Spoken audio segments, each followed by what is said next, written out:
What's going on, everybody? Back again for the organic takeover. We got Smiley's Garden here, and we got Josh from BioAg. So, how you doing tonight, Josh? I'm doing real good. How you doing?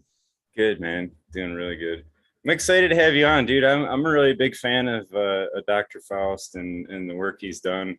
Some of the I guess the most interesting stuff I've ever come across is when you like in the organic world is when you start diving into like the whole humic acids and full organic acid world.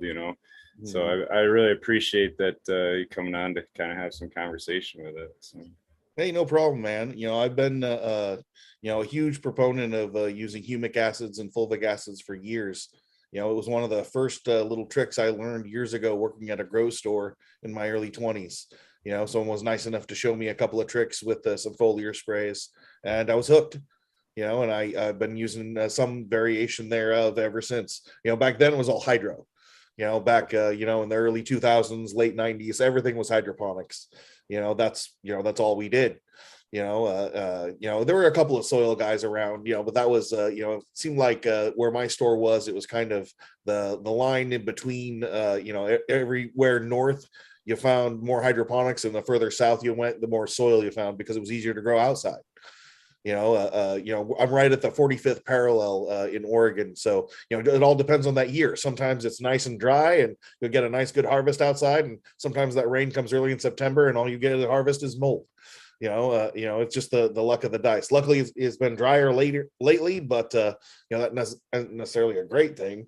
We need that rain, but at the same time, it's nice that it's a little bit drier and everything's finishing a little bit better than it once was. But uh, but yeah, No, man. I was lucky enough to meet Dr. Faust. He was one of my customers at my store. He was a medical marijuana patient, and I was actually getting humic and fulvic acid from a company in Canada, and it showed up at my store, and it had gone bad before it had showed up at my store, either in the warehouse or they just sent me old stock. But because it crossed the border, I couldn't send it back to Canada. And Bob had just walked in my store when this had happened, and I was complaining about it. And he's like, "Hey, man, I sell that to farmers in 50-gallon drums." I'm like, "Hey, man, throw in some quarts and gallons. Let's start selling it." That was like in 2006. okay, And I was the first hydro store and the first guy to ever sell it to the cannabis community. Before that, it that's was just wow. available through ag.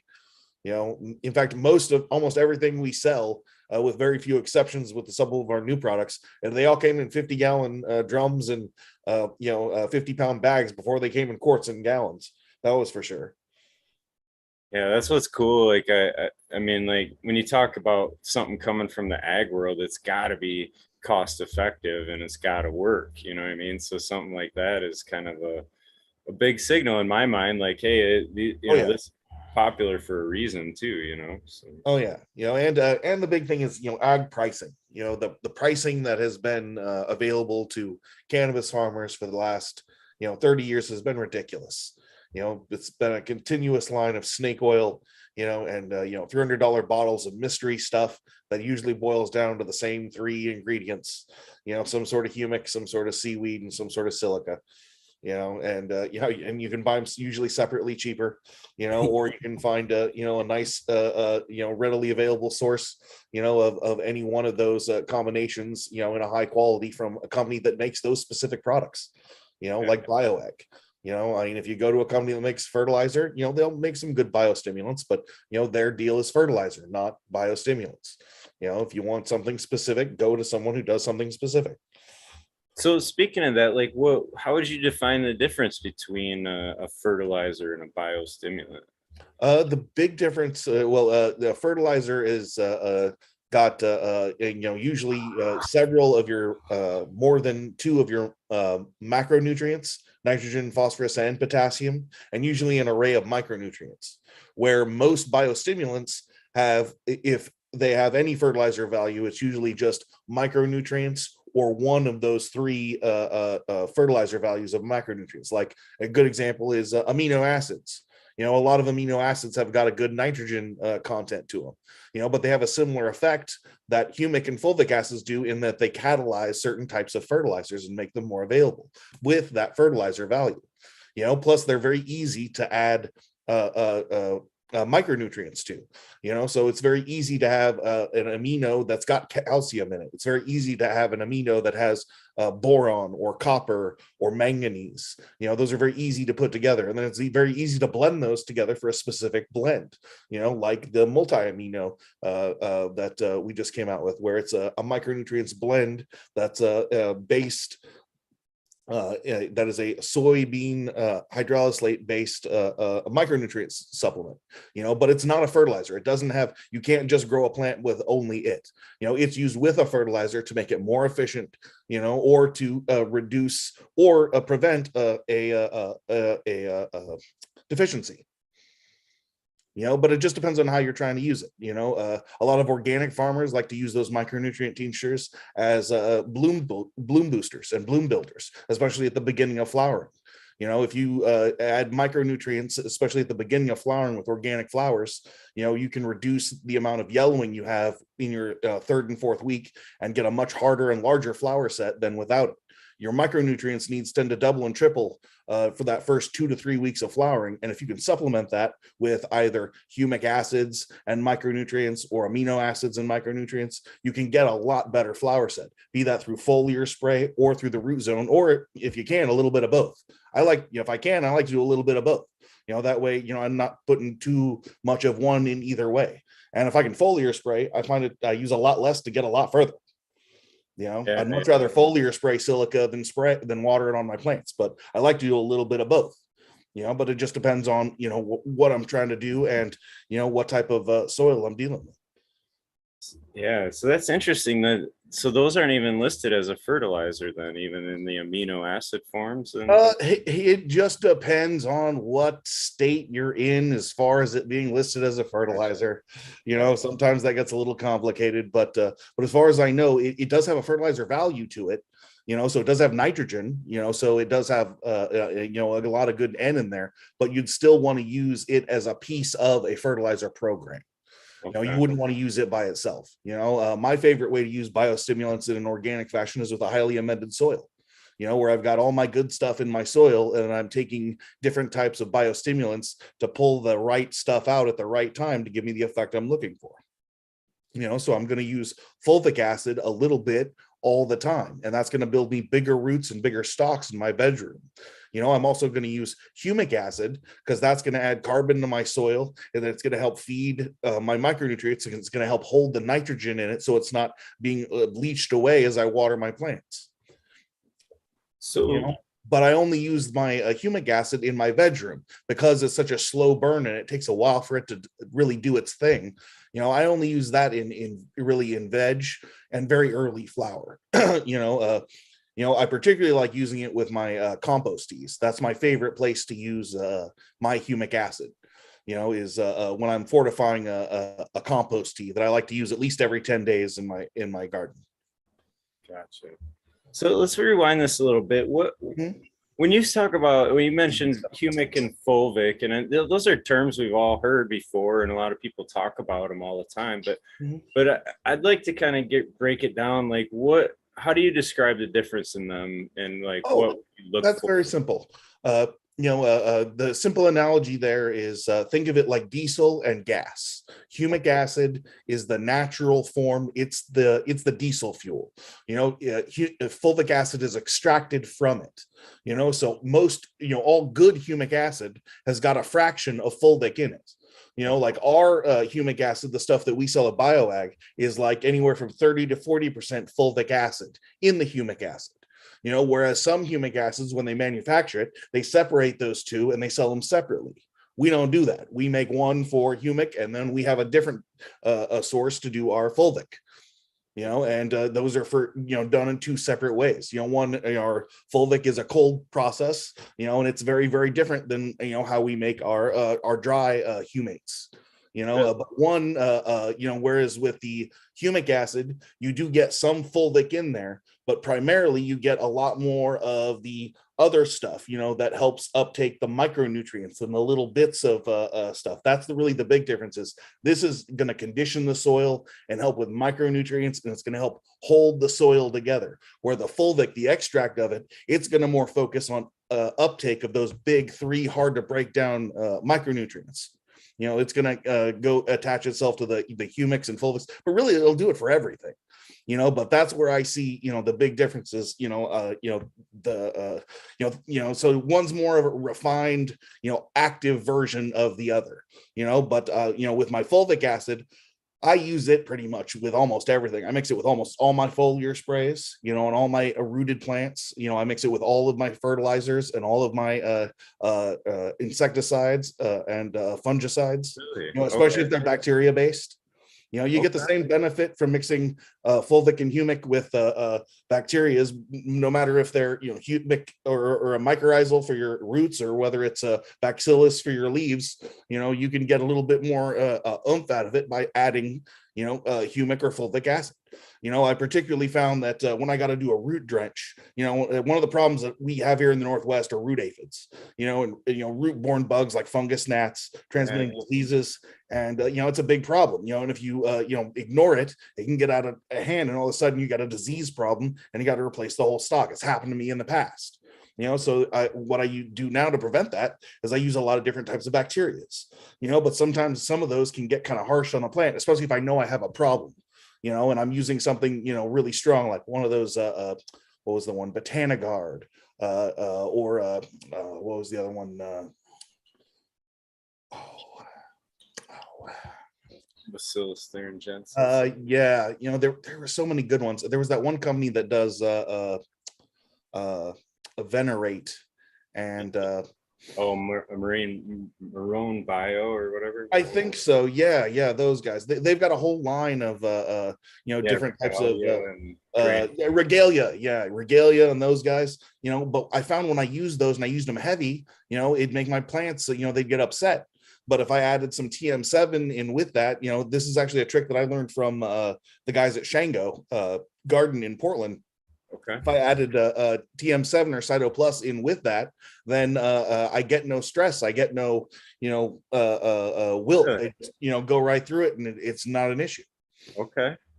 I'm always nervous to try to add things to like IPMs like that, and I mean it's interesting to hear that you're even kind of putting them in there, because that's I follow the line of thinking on it. I mean it's stimulating biology either way, like you said. It's one of those things that made me super nervous at first, but when I saw what they do in the ag world, it's all mixed up in one big thing and all going out on the same pivot sprayer. There is no separate thing when you're talking acreage, and if they can do that for organic food, you can do that with just about anything that's good. But that doesn't mean everything mixes together well, and you always got to try it before you try it. And this is something that I saw done myself. If I haven't tried it, I would never recommend it.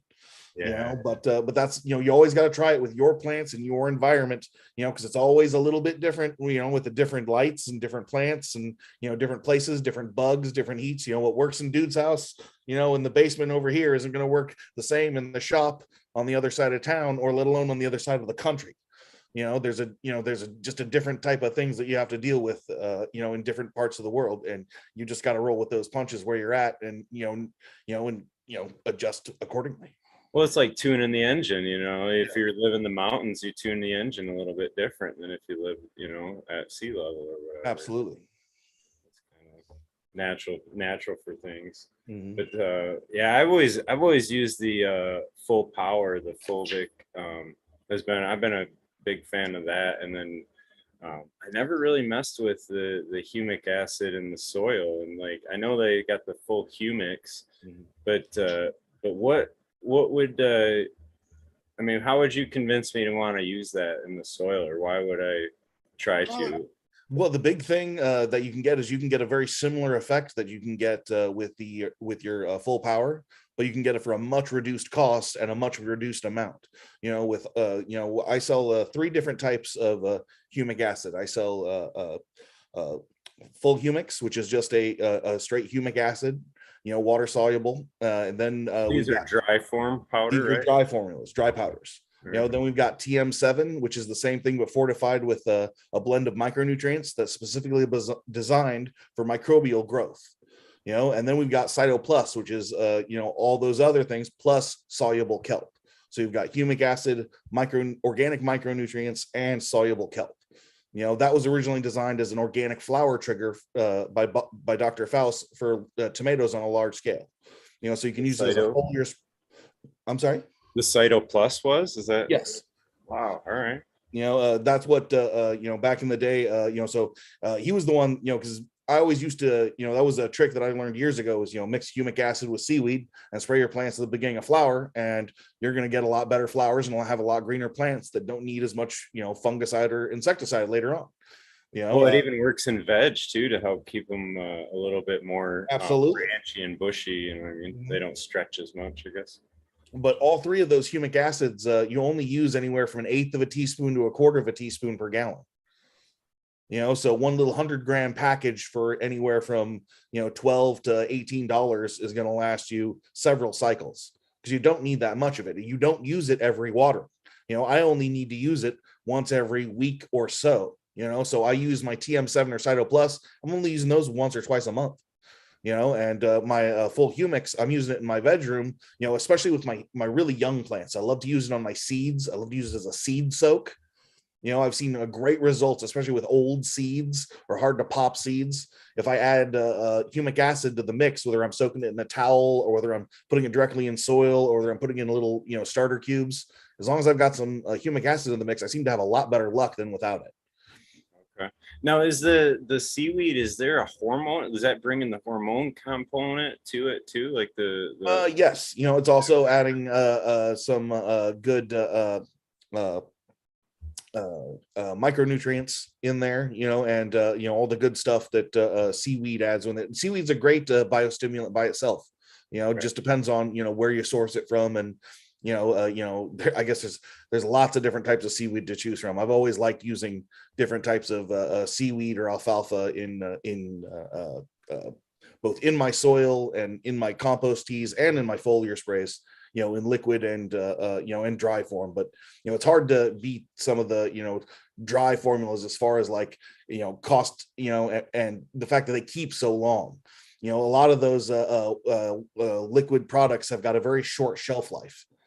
That's it's really easy to put something together. I found this working at BioAg in the R&D department. It's really easy to come up with a cool idea, and put it together. It's really hard to get it to sit on a shelf and make it go, stay good for a year after you came up with that great idea. That's the hard part, is getting into the bottle and make it not go disgusting or blow up on you, or turn foul. And that's all the process of developing a new product, and we've gone through all of it, and that's why we've come, with these new products, and why we're so excited about some of these, particularly BioSuperSil. That's our new organic OMRI listed silica supplement, and it's fortified in fulvic acid, and it's a nanostructured silica. So it's different than your monosilicic acids or your different types of your potassium silica. It's closer to the organic silica you'd get out of horsetail.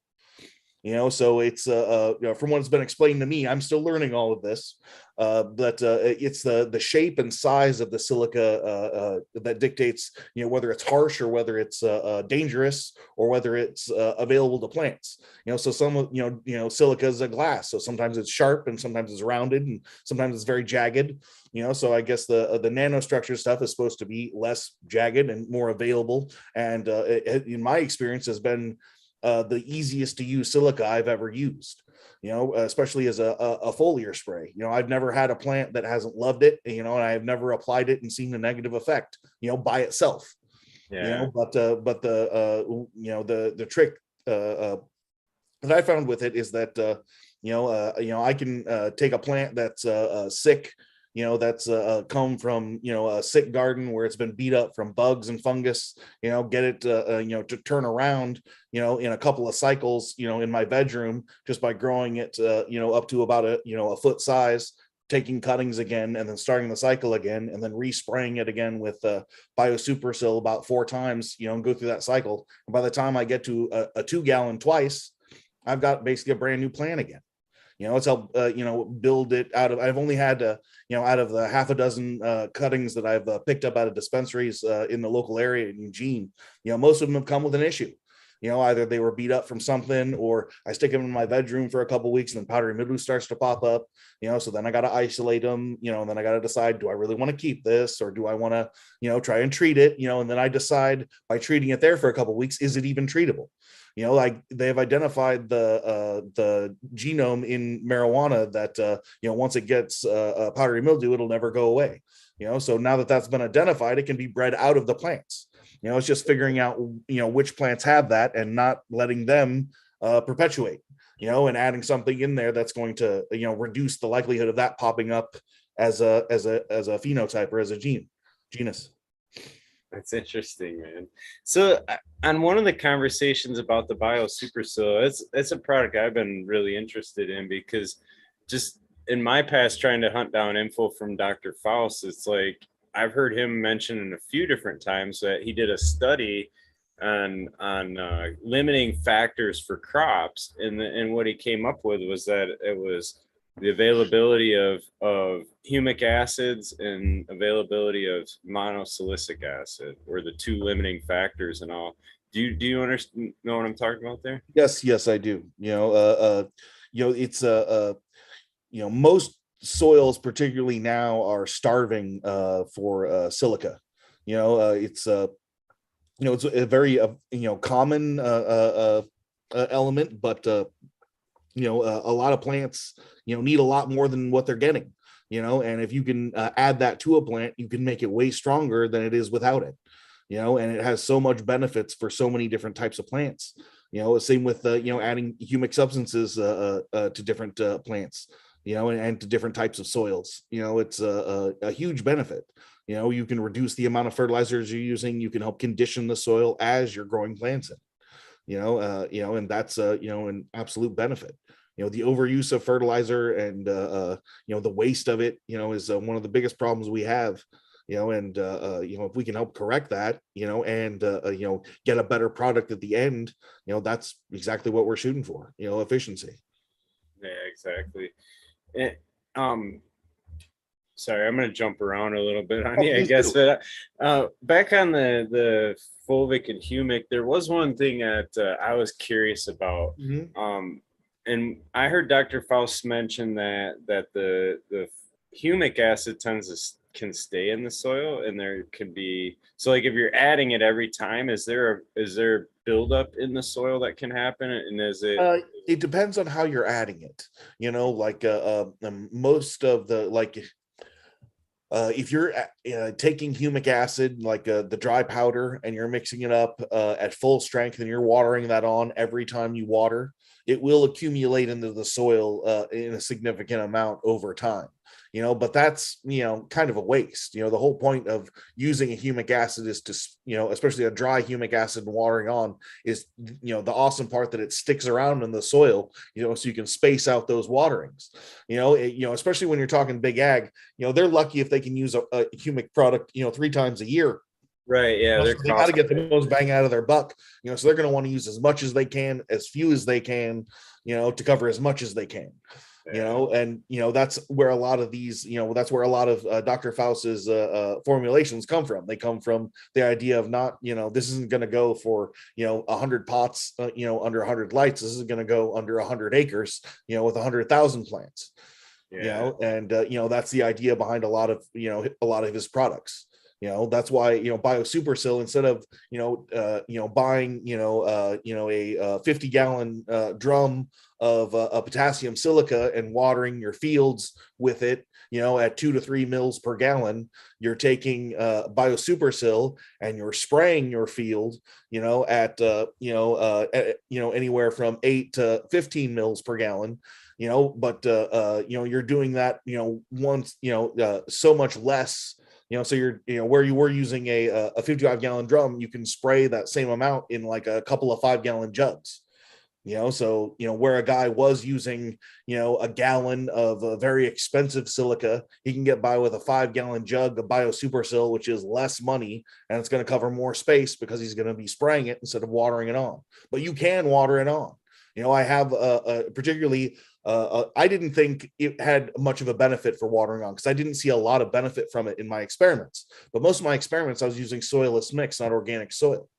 A couple of the people that I've done testers with the BioSupersil are no-till gardeners in Portland, and they see awesome benefit from watering on this the BioSupersil.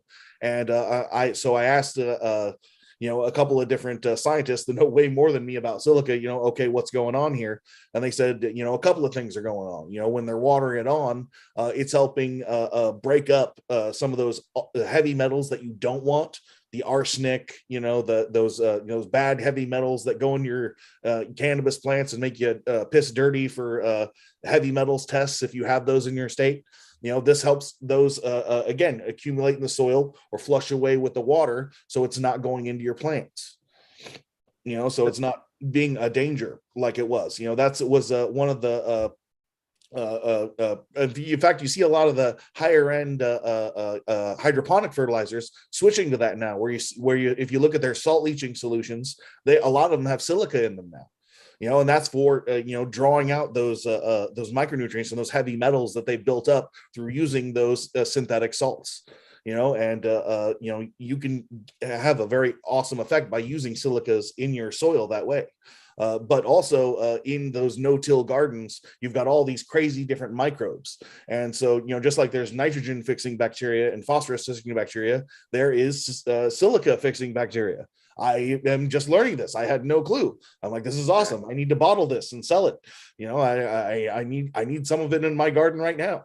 But in these no-till gardens, they've got so much microbiology going on in there because they've got the worms and all that awesome bio life going on, that those microbes are in there, and they're actually causing the uptake of that silica through the root zone, where it doesn't have a pathway through that naturally.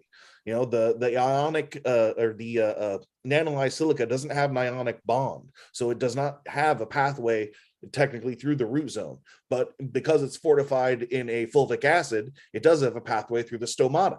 And that's where you see such a benefit of using it as a foliar spray. Plus, it coats your leaves in the silica, which means that when bugs come along and they try to bite it, it actually wears down their mandibles and makes it harder for them to chew on the physical plant itself, giving it a slight protective barrier. But it's simply a dust that gets blown away over time, so it's easily broken down and it doesn't stick around forever. That was one of my next questions. Like, doesn't the fulvic acid penetrate cellular walls, so it wouldn't and in a foliar it wouldn't necessarily have to go through the stomata? Isn't it able Not to? necessarily, no, but that's one of the benefits of having the fulvic acid in there as well, is having that more available absorption throughout the entire leaf surface. Yeah, I get you. I actually, it was kind of funny. When I first got the first batch of BioSupersil, they came in 2.5 gallon jugs, and I was stoked to get it. And I was like, okay, here in Oregon, we had a huge heat wave last summer. We had a couple of weekends where we broke all the records, by multiple times. Every day we broke the record all the way till Sunday, and it started on a Friday. We got up to like 117 degrees.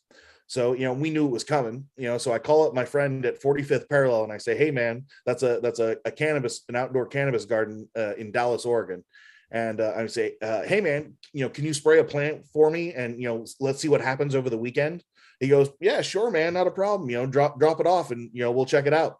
And I go, cool. So I go over there and I drop it off. Well, some wires got crossed and they didn't spray one plant. They sprayed 100 of them. Give me a heart attack. I'm like, I haven't used this yet. What are you doing? I don't know what's going to happen. I'll call you on Monday and we'll cross our fingers. Bye. So I call him on Monday, and everything that got sprayed with BioSupersil grew like half a foot. And everything that didn't get sprayed with BioSupersil ended up wilting, losing leaves and losing flower sites, where everything that got sprayed, so they ended up spraying the entire 4 acres after that, and they were sold, and they ended up applying it in a foliar spray multiple times throughout their veg season up until I believe they're, just about, I'd say second week of flower, just when they started to get white hairs coming on, then they stopped, but with, I can't attribute it directly to the silica, but because it was a pretty good year this year compared to last. But with some of their varieties that got sprayed, the amount of bud mold was reduced by up to 70% compared to the previous year. Now even if that was a factor of like 30%, that the silica helped, that's a dramatic amount. Even with the dry year, I'd like to think that it did a little bit more, but they had, I don't know how it goes where you guys are at, but usually purple punch is a lost cause outside. Usually it's big rotten buds by the time it's ready to harvest, and theirs was all done with no mold in it. Last year it was a total bust. This year it was a total gangbuster. And we got no other difference than they started incorporating more full power in their veg cycle, and this year, and they started spraying with the Biostimulant. So, is there any detriment? I mean, the silica, is there an excess use of it? I mean, Yes. you're talking like they applied it once, you know what I mean? And I know, they applied it like mindset, I'm gonna hit it. I want to say like probably throughout the season, I'd guess 6 to 8 times. Okay. But I like to apply it on my plants indoors at least 3 times, and I see a huge benefit from doing that. Just in a short 2-week grow, 8-week flower in my little tent in my little garage. Yeah, silica is always one, like I grow in a living soil system too, or whatever. I reuse it, recycle it, keep it going. But that's always one that's in the back of my mind. Like I know I have sand and rocks in the soil, so I know if I get biology functioning, because I've heard John Kemp talk about that, where they measure plant sap analysis. And what he was noticing is that they could measure the amount of silica uptake and relate that, base it on the amount of soil biology activity in the soil. You know what I mean? So that was kind of an interesting one. And it was like, but you gave me a sample, and I do a weekly garden update, and whoever's listening, they can follow my channel or whatever. But I did apply that, and that's one of the things that I kind of noticed. I did notice a pickup in it, and that's where I'm like, well, if there's a noticeable pickup in it, maybe my soil biology wasn't functioning properly either. But the other thought I had was like watering it in. I seen that was on the instruction, and I'm like, I wonder what, is that reacting with calcium? Is it reacting with phosphorus? Can it, if I keep doing that in excess, or I did it too much, is it gonna like tie something up or be a problem? It can, if you were to water with it every day for like at full strength for 2 weeks, you're gonna see probably something get a little tied up.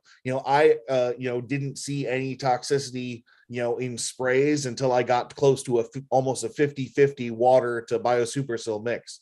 Then it became fire in a bottle. But before that, it was very, very hard to burn with.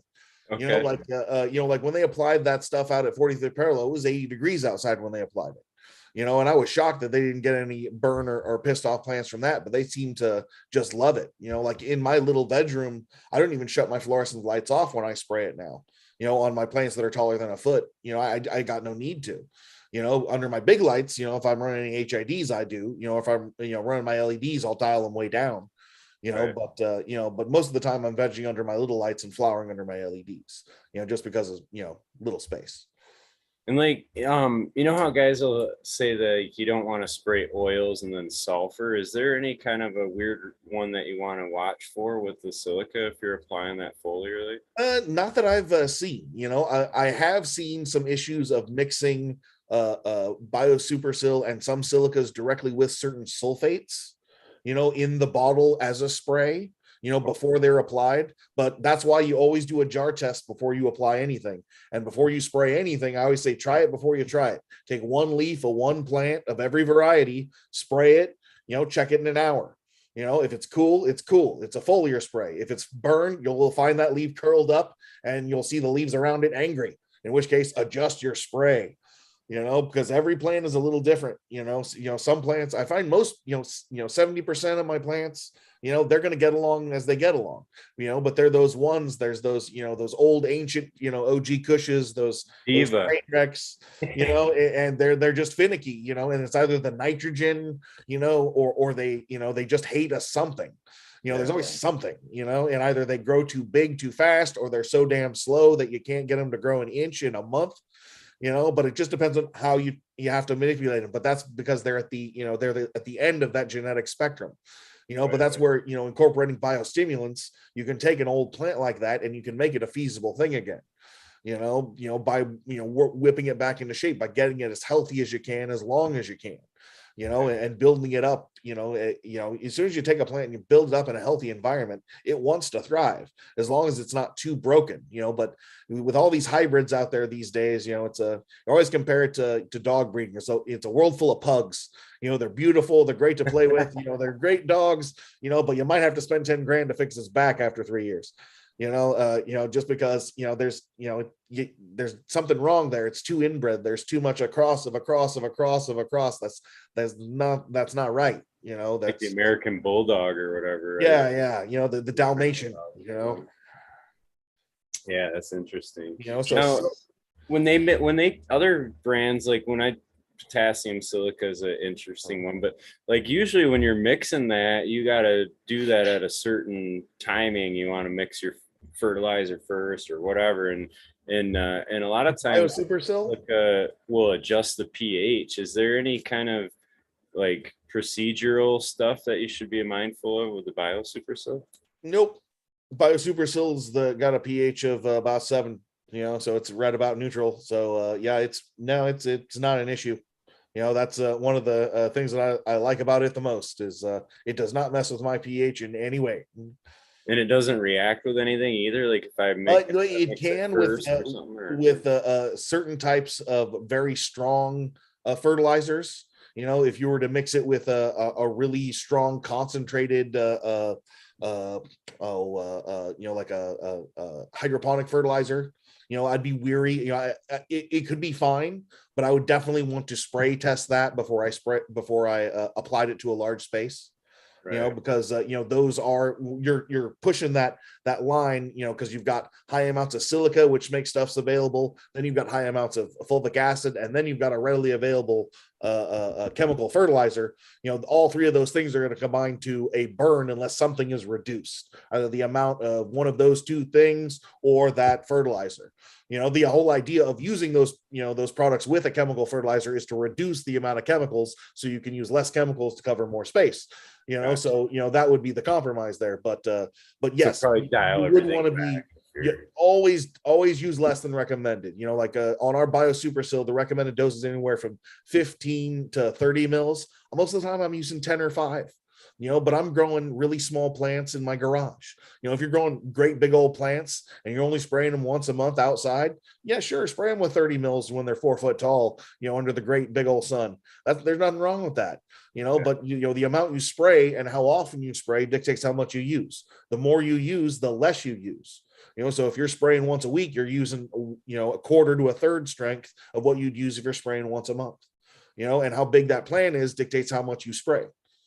But if you incorporate the proper amount of sprays of silica, amino acids, seaweed and humic, you're spraying all this beneficial stuff, so you don't have to spray with insecticides and fungicides, because everything you're spraying is making your plant so much stronger that they can grow through those little problems that they have, especially when they're outside. Those are just little hiccups that happen. I get rid of most problems outside, with a couple of foliar sprays in my garden hose. I don't have to apply fungicides or insecticides unless something tragic happens. One of those invasive things like a broad mite or a russet mite. I don't know if you have those over where you're at, but yeah, they're an absolute. Yeah, if something like that, you got to do what you got to do. Either cut everything down or start over again, or they're not a lot crop loss. I mean, there's ways to treat them, no doubt. Yeah. It was interesting hearing Dr. Faust mention how that silica would have affected the powdery mildew too, because I know like mildew and botrytis is just huge in a lot of outdoor in our area too. Absolutely. That's one of the best benefits I found from incorporating silicas. I found actually years ago, before I ever used a nanolyzed silica or any of these fancy monosilicic acids, an orchid farmer, there's from the Willamette Orchid Society, came into my store in Salem and said, "We want to order some silica for our orchid society." And I'm like, okay, what's silica? So I got to go look it up. And I was like, okay, there's this stuff called Protec, and I ordered it in. It was the company that I ordered neem oil from. So I was like, okay, I can get this stuff, and I kept a bottle, and I started, I asked them, I was like, well, why do you guys spray this? And they're like, well, it makes our plants, stand up to the environment tougher, so, and you only use a little bit. So one of these little bottles, these, four little ladies shared one little quart bottle, between them for like 4 years. So I'm like, hey, let's give it a try, so I started throwing it in with my seaweed, every other week, as a foliar spray. And all of a sudden, I have a lot less powdery mildew problems. My stalks are way thicker, especially with my plants in hydroponics. Because back then, more than half of my garden was in, deep water culture or aeroponic systems. And, you just get these big noodly stalks that are flopping all over the place. And when I incorporate silica into the program, now I don't have to stake them as early. Now I don't have to rely on that trellis. Now I can reduce the amount of number. Now I don't have to have 40 packed in there so they don't fall over. I can have 30 spread out perfect, on that nice 4x8 table, and, we're good to go. Yeah, they seem a lot more pliable too, almost like they don't go to the bark, like the hardened wooden off kind of stage as quick, Yeah, it's like they stay that lush green look. absolutely. Yeah, that's a nice one.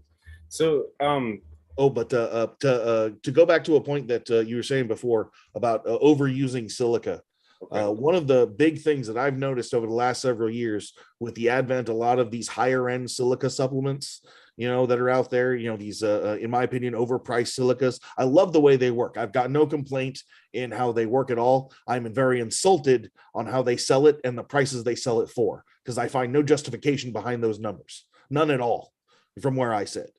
So I'm like, thank you for your awesome product, and how dare you, but because I think they're charging that because they know that marijuana farmers will pay it because it works awesome with pot, and I hate that, I find that I'm sorry, I've lost my place there. Smoked a little too much before we started here. Yeah, maybe it's time. It's coming up on the 20. Maybe it's Yeah, about it time is. we light one anyway. But yeah, Okay, where were we going there? I lost my place. I kind of lost it too, man. Okay, we were talking about Silica, and you were saying an overuse of silica. overuse of silica. That was it. With a lot of these new higher end silicas, and you see such a benefit from pumping your plants up with them, and they use them all the way through their flower cycle, and they basically take these big, these awesome flowers that are already naturally very, very hard and dense, and they make them even harder, which makes the burn at the end impossible. So you get all these different awesome looking super dense flowers in the dispensary that burn to an absolute coal at the end, and there's no reason why. They flush like they should, but you can't flush away the silica that has built up so much because they used it so often. There's how much you can use, and there's how much you can use, and their plant still tastes good at the end.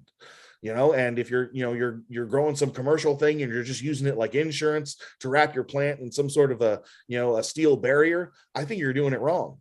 I think you can get just that same benefit by using it, both in your root zone as a foliar spray, but sparingly, and you're done, most of the way through, at the beginning of flowering. If I incorporate a little bit at the end, that's only for a salt leaching effect, several weeks before I harvest. If I feel I need that effect, if I've used that much food, or if I'm in a much larger, organic living soil, and with a much smaller plant, and I don't think I've use that food, and I want my plant to taste good and burn well at the end, so I want some way to either metabolize that food or prevent the uptake for those last couple of weeks, and that silica is either going to help metabolize that, those particularly the ones that I don't want in there, the arsenic, the heavy metals that I don't want going into my cannabis, especially if you're using stuff like rice hulls. You find it a lot with people that use a lot of chicken manure outside. Those are loaded with a lot of nasty heavy metals. There's a reason why those are $3 or $5 for a cubic foot, of fertilizer that lasts for a month. There is no genetic free ride. There is no biological free ride. There's always a price to be paid. It's worth the money, spending that extra money to get in that neem meal, or to get that, amino acid for that nitrogen, instead of, that cheap chicken manure, or that, alfalfa meal that's sprayed with God knows what. Go to the time, get the organic stuff. It's worth it with cannabis. It's a heavy metal plant. It'll pull all that stuff out, and you'll be smoking it. It's very, very different than something that you're eating. You're smoking it. That can't be good. There's no studies that show what happens to someone when you smoke all of this different stuff. But here in some years, we're gonna find out. Especially from these people that are smoking all these concentrates. Because they're literally taking all the stuff that we're using to growing these plants and they're concentrating it into these things and they're smoking it, straight. And if that's going to be damaging in any way, we're going to find out in a short period of time. It's funny. We always take it to the extremes. That's for sure. Oh yeah. And that was one of the scary things when they, I can't remember who I was speaking to about that, whether it was a gentleman in Vegas or whether when I was in California, but they went and they bought, I believe it was when I was in Oklahoma. They went and bought like half a dozen different concentrates at half a dozen different stores and had them all tested, and all but 2 tested hot for just about everything you wouldn't want in there. Pyrethrum, Eagle 20, heavy metals, butane, all the stuff that they cleared for at the thing, but somehow when it got to the shelf, it's testing hot now. Yeah, and that's but they kind of got the Wild West out there. That was one of the things I was kind of glad to see when I went out to CannaCon this year. Is they're kind of getting a little bit more of a wrangling on that. Trying to get some sort of a seed to sale system going for their legal grows, and because it's a crazy situation out there. But the quality out there in Oklahoma was very nice. I was actually very surprised at what $30 at a dispensary can get you in OKC. It was really nice. I had no idea, but I was actually very pleasantly surprised. Well, everybody from Cali that's been doing it for years moved out there. Oh yeah, and Colorado. I know half a dozen guys from Oregon that went out there. That seems to be the thing. Everyone's going to OKC these days. Right. It is the place to be, apparently. But I don't know, man. I'm excited that there are states coming online and more.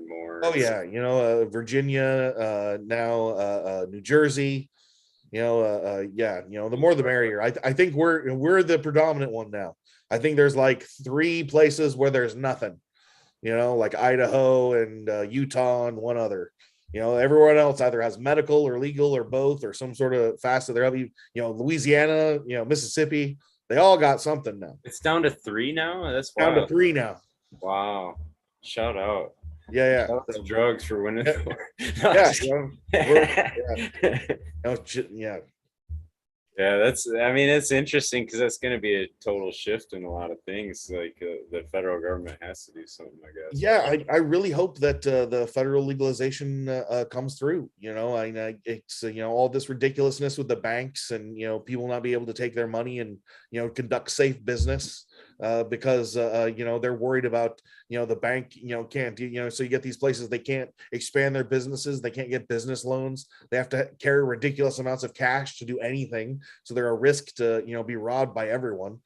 California is a mess because of this right now, all over LA. Whether it's the them being shaken down by police, why you got 50 grand in your car? It's like because you won't let me take it to the bank. That's why it's in the car. How much can you bury in your closet or bury in a safe in the back of the dispensary? It's ridiculous what they expected them to do. What are they supposed to do? They're setting them up. Yeah. So let them use those. At least let them use the banking systems. If you're not going to let them, do federal. But as soon as we can sell across state lines, it's just going to be better for everybody. As soon as we can get federal regulation and federal taxing, and maybe rein in some of these ridiculous taxes that they have in some of these states where they're driving everyone out of the state. Like some of my friends in California, which are, I don't know a single guy in California that I know that has a grow that isn't planning on moving it to Florida or Colorado or OKC or just because, the taxes, they're killing them. They're just killing them. Between that and the cost of power, and how bad crime has gotten down there. It's an ugly scene in LA these days. Yeah, man. But so back on track. Back on track. What's going to be the benefit of using an amino acid to carry in micronutrients? The big thing with the benefit that I found with the amino acids over my humic acids is the ease of use. it's a much more the amino acids that at least that Bioag is producing right now is very water soluble. It's about the consistency of like coffee creamer. So it's a very light, fluffy powder. So it breaks down into water very, very easily. So you can mix it, with any system, be that a top feed system, whether you're hand watering or whether you want to spray it. You don't have to filter anything. It's very, and because it breaks down so easy, it's very readily available. Because of the way it's made, it's very, very light and fluffy. It's an air dried amino acid. And it's and the way it's designed, it's already broken down with enzymes and has, I believe, a couple different types of amino acids in it. I'm still, I'll have to hook you up with our guy, Eric Augerson. He knows quite a bit more about the amino acids than I do. I'm still learning them, and I'm actually quite blown away with what I've seen. Up until I discovered these powders, amino acids to me were these weird bottles for like $150, and I didn't know what quite I'm seeing them do. Right. I don't know if I'm seeing a benefit from using this $100. It's got one hell of a fancy metal bottle. I can tell you that. It's made out of steel, and it, I bet you it costs a fortune. But I can't say that, from a lot of the amino acids I've used in the past that I've seen, I saw a difference, but I didn't see the dramatic, like $100 a liter, $250 a gallon difference to incorporate something like that in my garden. But, right. When you're talking, $20 or $30, for a small satchel, and I only got to, use a couple of teaspoons per gallon, and I can use that as a spray and use even less. That's really where I like to see that benefit, because I can, take my organic, let's say I've got a plant that's a really heavy feeder, that really likes to, be in a hydro system, but I'm trying to get it by in my living soil. The way I keep it happy is with that with that amino acid, it's with that added nitrogen in with the stuff that it's already getting, both watering it in and as a spray. But it just depends on, what those plants really like. But it's those having that extra little tool in your toolbox that can make growing a plant that's, not happy in your garden can make it real happy real quick. Yeah. Well, that's one of the things I was thinking. Like, I mean, so if I'm trying to keep up with, say, a micronutrient, and I'm applying that with a nitrogen source, like nitrogen's usually the driving factor in excess, trying to, why I'm kind of deficient in the micronutrients. So like adding that with an amino acid, is that a different effect than any, like a nitrate would be? Oh, absolutely. The nitrate's going to be a lot longer lasting, and it's going to be a lot more potent of an effect. Whereas the amino acid, in my experience, is one of the most gentle nitrogens I've ever used. I can use it on plants that normally get really pissed off when I hit them with any alfalfa or even real mild stuff like insect frass. Let alone something like a feather meal or a blood meal. They just talon the hell out on me. But if I use a low dose, like one of the calcium amino or multi amino, which is like an 800 or a 700, they get a nice green color, and I don't get any agitation at all. Especially with those, I like to grow a lot of these, equatorial things, like the Malawis and the Thais, and, they don't like anything. They don't like they don't like nitrogen. They don't like they're very touchy when it comes to calcium, because they need so much of it. They need a ton of root space, but they don't like a lot of fertilizer in that root space. But I found that having these different micronutrients in amino acids means that I can give these little tweaks, every week or two during their cycle to keep them happy for this incredibly long flowering cycle that I have to go through, because it's damn near 14 weeks instead of a regular 8 weeks. But there's no veg cycle, so it kind of ends up being about the same as growing a plant that grows very slow and has an 8-week cycle. Because you had to grow it for 6 weeks anyway, so that's about 12 weeks anyway. So what's another 2 weeks on that? Yeah. But those really hard to grow plants, having a couple different sources of calcium, nitrogen, micronutrients, and then having the ability to add those in with silica, humic acid, fulvic acid, and biology, stuff like nitrogen fixing bacteria, phosphorus fixing bacteria, soluble mycorrhizae at specific points.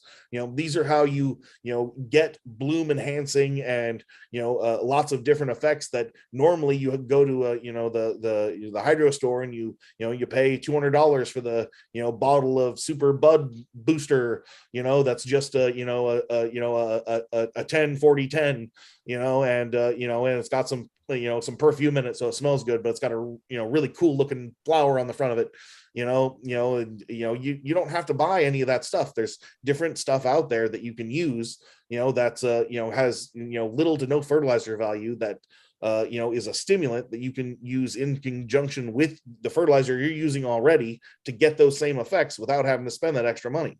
And that's how that's how it works in with large scale ag. They're going to the agronomist. He says, okay, your dirt's deficient in A through G, so you add this to the dirt, and then they use biostimulants throughout the year. Different types of aminos, depending on their crop. Humic acids, fulvic acids, silicas, to get the effect they're looking for that season and that crop.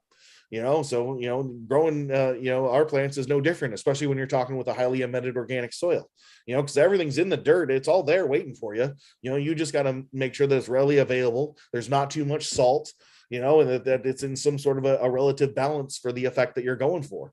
It's usually less is more, and if you're lucky enough to have a killer soil company in the town you live in, like I do, then you don't have to mix your dirt anymore.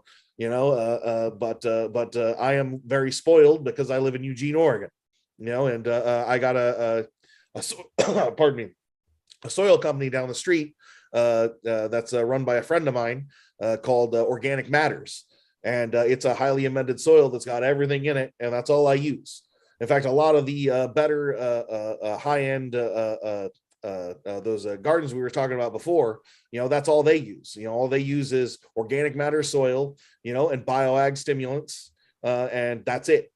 They're getting fantastic yields, anywhere from 2 to 4 pounds of light, and and their stuff is tip top crop.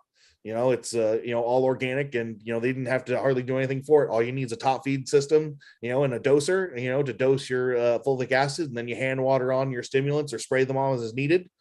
So 2 people can run a very medium to a large size garden, and you just have people that come in and help you harvest, and away you go. You've got a very large garden with very low maintenance and a very low overhead, but a very high yield and a very high profit. Yeah. Now, like what you were talking, the amended soil, would you adjust the amendments for, say, like how much nitrogen is in there, and calculating, say, I'm going to apply amino acids 4 times through the cycle, whatever? Would you try to adjust what you're applying? No. What I would do is I would adjust the amount and how often I apply my amino acids depending on the nitrogen content of the soil and the likings of that plant. So if I'm growing something that is predominantly sativa dominant, I know that I'm not going to use a ton of my high nitrogen aminos with that plant, but I'm probably going to use a little bit more often of my micronutrients with a little that has a lower nitrogen value with that plant, because I know that it's going to be more mild, and that's what that plant wants. Whereas when I'm over here with my old cherry AK, that is a monster, and it wants all the hydro food in the world. But if I use my nitro amino along with my highly amended soil, and I top dress with a little bit of insect frass or alfalfa meal, I can keep it green enough to keep it happy enough to get it from a 3x3 or to a 2 gallon to a 5. But even then, once I get about halfway through my flower cycle, I like to take some of that Calmino, and I like to water it on a good 2-3 times to add a little bit of nitrogen and calcium, and it tends to add just a little, I tend to get this just a little bit of center yellowing on my really heavy feeding plants, somewhere between, week 5 and week 6, on a 8 to 10 week cycle. And if I can, now I've got something that I can supplement that to where, I can do it and I'm not going to taste it at the end. Before I could do stuff, I could do a tea, I could do a alfalfa tea, I could do a top dressing with insect frass, but if I did it right then, I've got way too much for the long run. I'm going to taste it and I'm going to be disappointed in my burn and my flavor, even though I'm really stoked on my look. But it can look like the way it looks. I expect my stuff to taste good, because it's mine. I want it to, it can look like, I don't care how it looks. I want it to taste good, if by having something like the Calmino and the multi-amino, I've got these much more gentle sources of nitrogen that I can use less of more often to green my plants up, but without having to pay the price of using one of those very harsher, longer standing nitrogens. And ergo, instead of having to do like where I was using a 10-gallon pot with 7 gallons of soil, or a 7-gallon of soil in or a 7-gallon pot with 5 gallons of super soil in it, now I've got 5-gallon pots with about 4.5 gallons to 3 gallons of soil in it, and I'm getting the same yields and the same quality I was getting, or the same yields I was getting before, but with a better quality and a better burn, because I'm not wasting that extra fertilizer. Because how much soil you have with that system is how long a fertilizer you have. And if I can burn that fertilizer out a couple weeks early and then supplement a little bit of aminos here or there to get me by at that very end, and then it metabolizes it, uses it all up, then I have a nice 2-week, to 10-day fade to whatever color it turns to, whether that's a light green or a pretty purple or a pretty pink. But I want it to go through that fall stage, and I want to absorb all the goodies that it had in it. And I don't want any more coming in through the soil at that time. I want that to be used up, or I want it to be the uptake to be reduced so much that I'm not going to get that flavor from the added stuff in that soil. That was the big problem I had when I first started doing heavily amended soils, was that most of the heavily amended soils were meant for outside for these really long cycles. So they had all this feather meal and all this blood meal in it, so I could never, it'd never go away. It's all there the whole time. So I end up, with these awful, this, pretty looking stuff that didn't taste as good as the hydro stuff I was growing next to it. And I'm like, what the shit am I growing this organic stuff for? It doesn't taste as good as stuff if I'm growing in my bubble bucket. But it was my fault because I wasn't using it right. I was growing way too small of a plant in way too big of a container. I was being lazy, because I didn't want to water it as much, and I didn't want to, pay attention to those little details, but the more those little details, every day are what make the quality. That's what makes a difference between, a really, really good garden and just a garden. It's the one thing you can't sell and you can't teach. I call it give a shit. The discipline to consistency is what I've heard described. Anybody can do it once. Anybody can do it twice. Can you do it 4 times a year? Can you do that for 10 years? And every year get a little bit better and learn something from it. That's what gardening is. That's what getting better at it is. That's what everyone should be doing when they're growing. You get better at it, or you just stay the same because you're not learning. If you're learning, you're getting better. Yeah. And that's where what's driven a lot of these advances too, is just more the understanding of like how nitrogen is dealt with inside a plant and the energy expended on an oxidated form of it, so like oxidation reduction. I don't know if you're familiar with the term, but like the more oxidated that element is, the more energy has to be expended to kind of make it available or usable, what I'm saying? And like, yeah, in the amino acid form, it's actually delivering it in a very reduced form. So it's actually ready to go. That's another thing too, is not all amino acids are the same. There's a lot of, I run into this every day where there are these cheaper amino acids that come out of, like all of the amino acids that Bioag gets. We partnered up with the largest producer in the world out of India. And it's ethically sourced soybeans that are grown specifically for the amino acid industry for fertilizer. So it's not coming out of someone's mouth. It's not coming from a food source, and it's grown organically, specifically for organic production, which is a very big deal in India, because, it's a very large part of their culture, growing stuff naturally and organic. these are about as high quality as you can get, but there's a lot of these others that come out of other countries that are they're not organic, or they're loaded with heavy metals. They're much cheaper, but you find it a lot with humics too, and humic acids.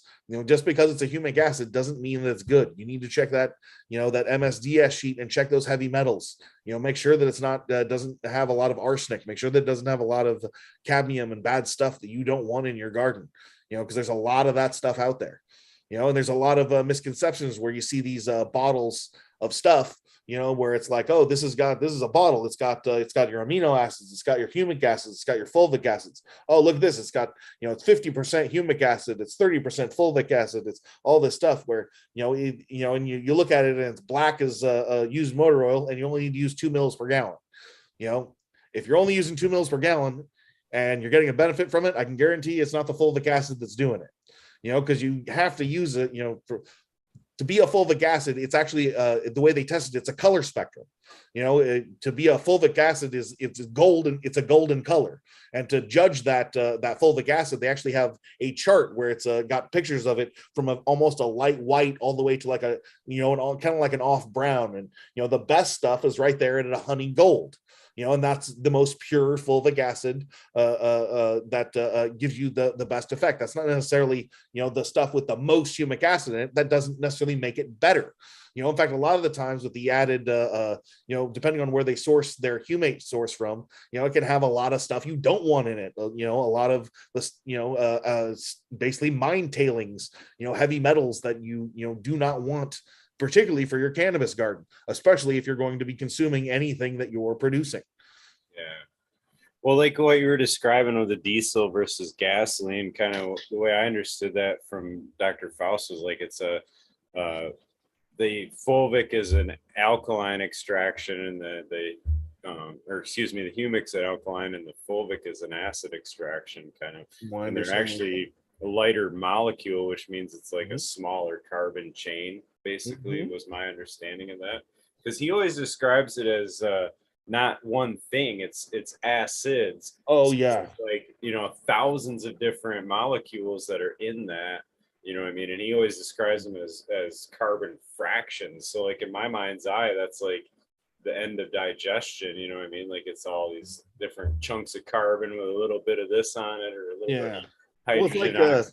Like one of the organic products I used to like back in the day that we used to get all the time that was a good source was pelletized seabird guano from South America, and it was, I love this stuff. All my friends were using fish fertilizer, and I was using this stuff, and I was getting it, it was way cheaper. I didn't have to deal with that stinky fish, and my plants grew way better than their stuff because I was using the same thing. Because seabird guano, what do seabirds eat? They eat fish. So it's recycled fish that went through a bird. The bird gets all the heavy metals, loads it with calcium, and then someone is nice enough in Peru to pelletize it for me and sell it to me for $12 a bag. So it's a win-win-win. Same with the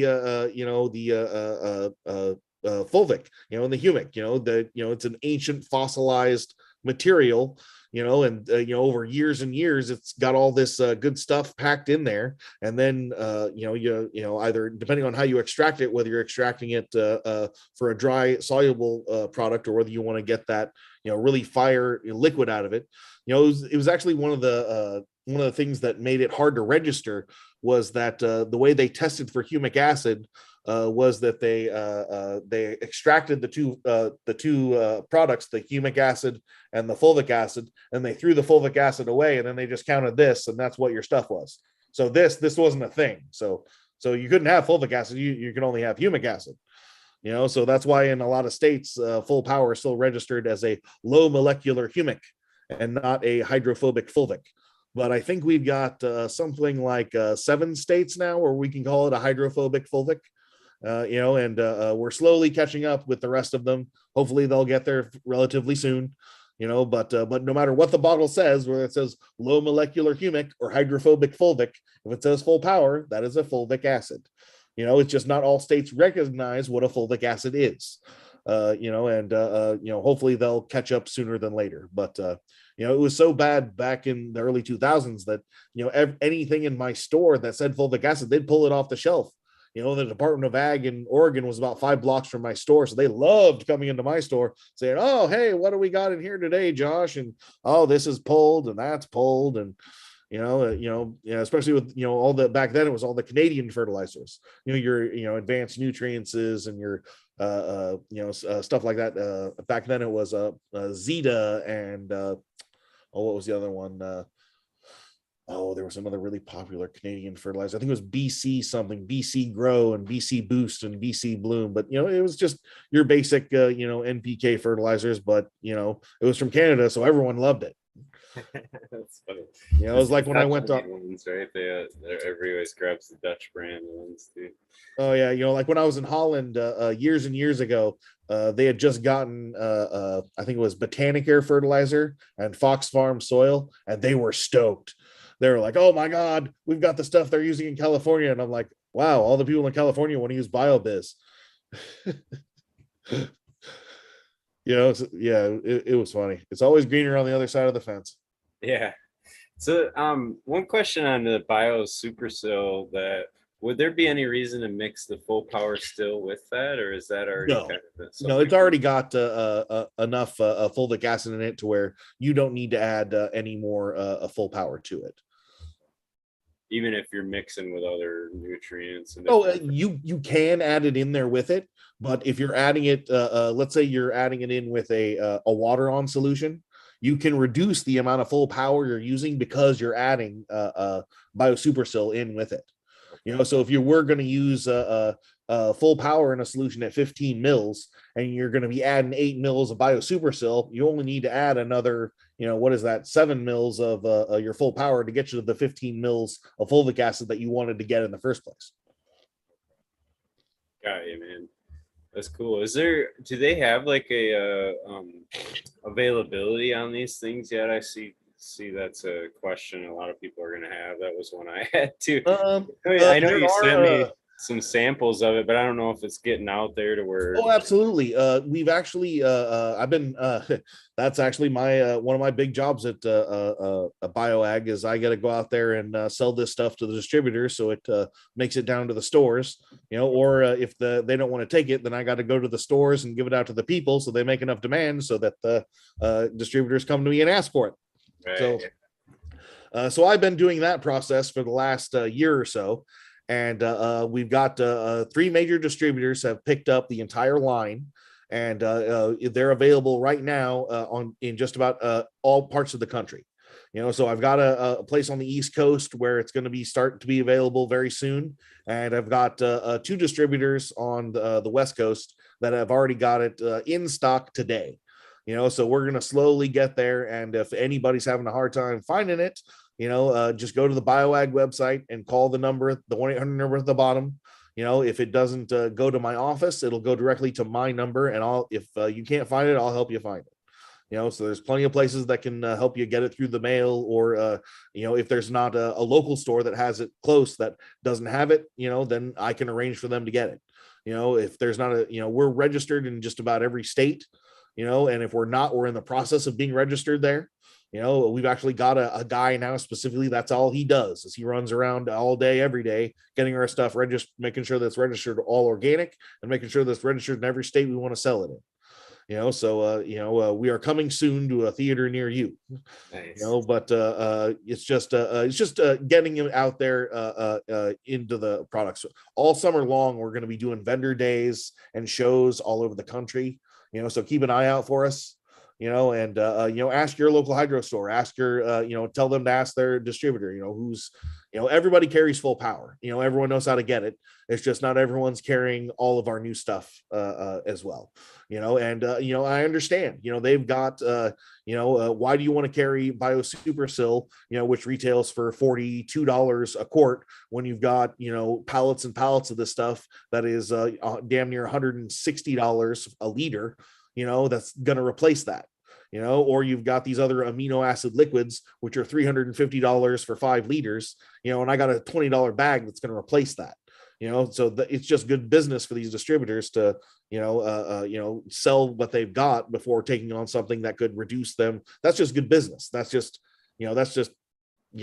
what it is. But as demand raises, people will start to pick up our stuff, and all the distributors will get it eventually. But everyone, just about every place, it's harder to find a place that doesn't carry full power, hasn't heard of it, than doesn't. We're slowly but surely spreading the word out there, and getting it to as many people as we can.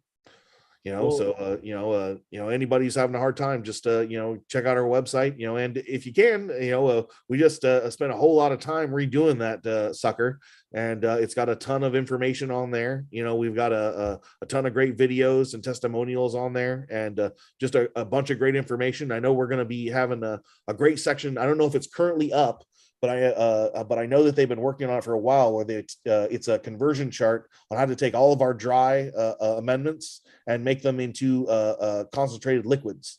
If you prefer to use a liquid, so if you don't want to buy if you want to buy the liquid ion 14 or the liquid full humics, buy the powder and make it yourself. We can totally do that. It's just there's certain products, like full power, where we're going to work, I know it's in the works to come up with some sort of a water soluble version. I just haven't worked with any water soluble fulvic acids that, in my opinion, work as well or even hold a candle to the really high quality liquids that we can make.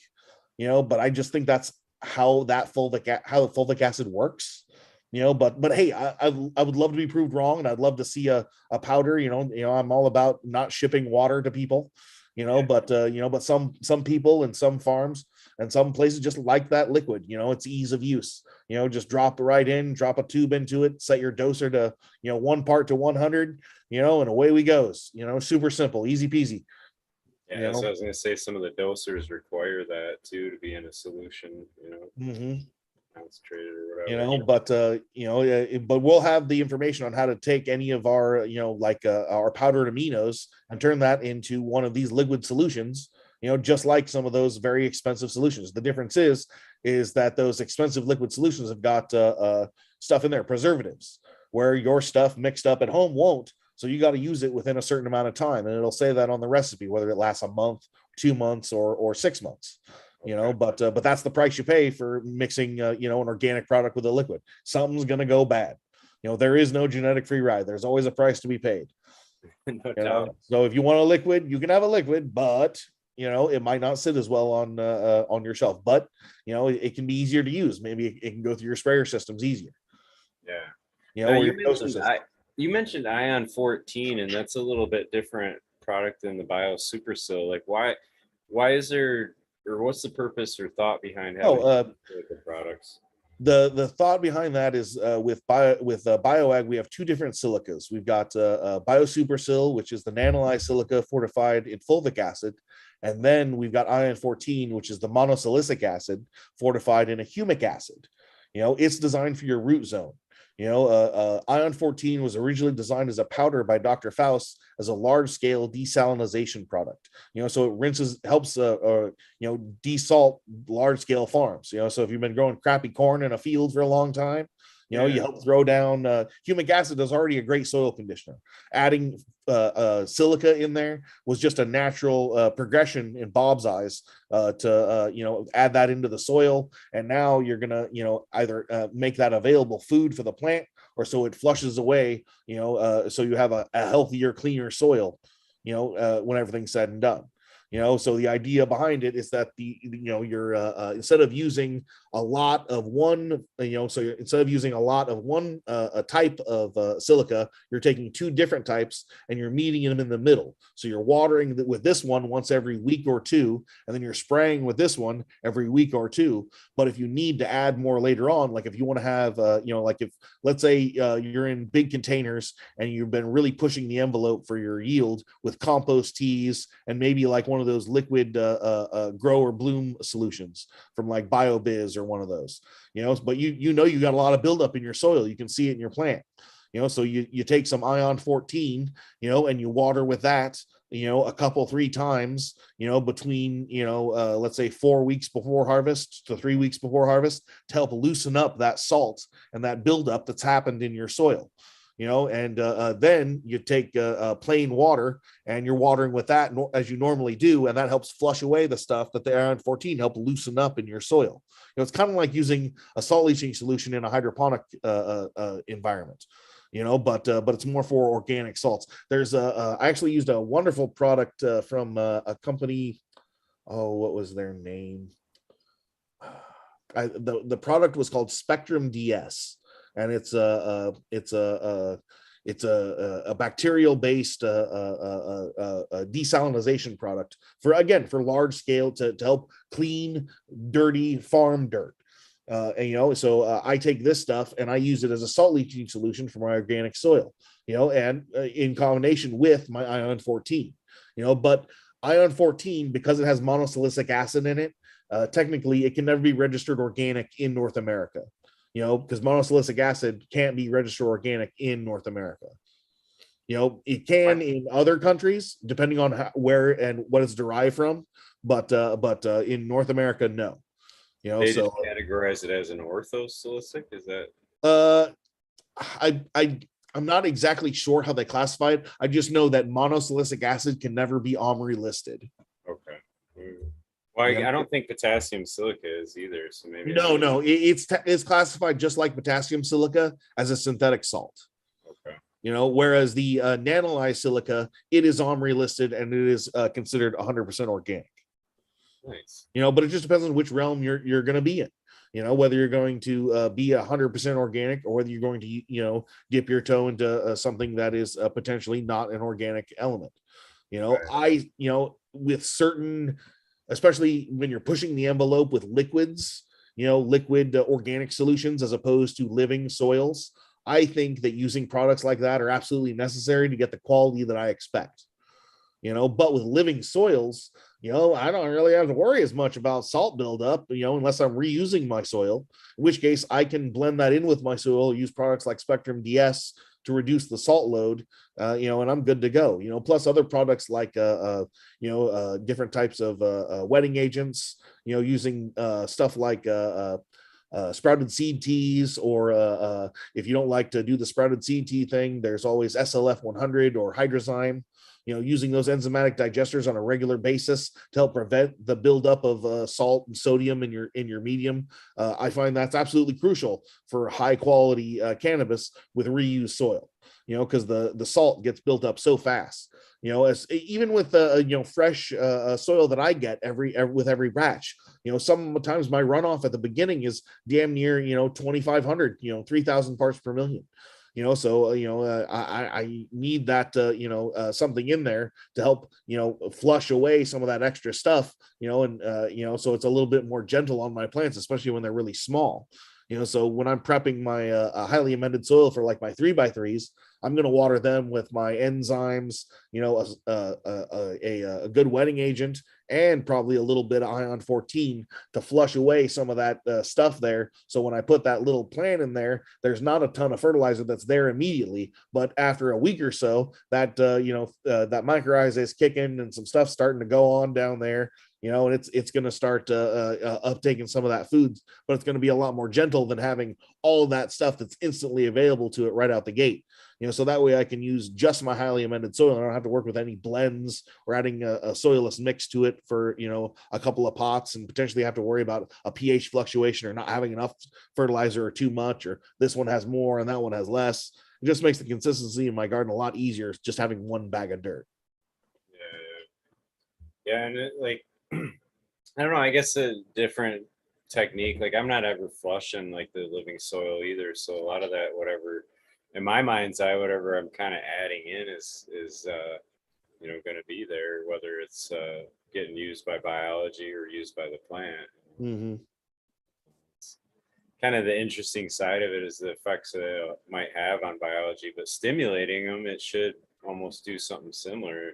Because that's like in a living soil system, I guess the way I think about a flush sometimes too is almost like you can adjust kind of blooms and in the biology that's happening in the soil, because they're when Mhm. their colonies are expanding, they're building and using all the same minerals and nutrients that the plant needs too. You know what I mean? So Oh, it's, absolutely, absolutely. It's just making sure that, like with everything, it's access that gets you. Think of it like I always compare it to like a chalkboard the professor has been writing on all day. At the beginning of the day, you can read it just fine, but by the end of the day, he's been writing shit all over that thing. You can barely make out what it is. It's just covered in chalk. That's the salt building up on the roots by being, whether it's organic or inorganic. It's being broken down into a type of a mineral salt being made available to the plant, and that coats the outside of the root in some sort of a film. And that film is usually a salt or sodium of some kind. And it just depends on what you chose for amendments will dictate what that buildup is. And sometimes you get a lot of it, with particularly dirty amendments, like we were talking about the chicken manure and some of those using a lot of fish meals from dirty fish farms and stuff like that are heavy in metals. A lot of that stuff will build up, and you'll get excess sodium in your soils, and that translates into not happy plants. Especially after you've done that turnover 2-3 times with that stuff in there.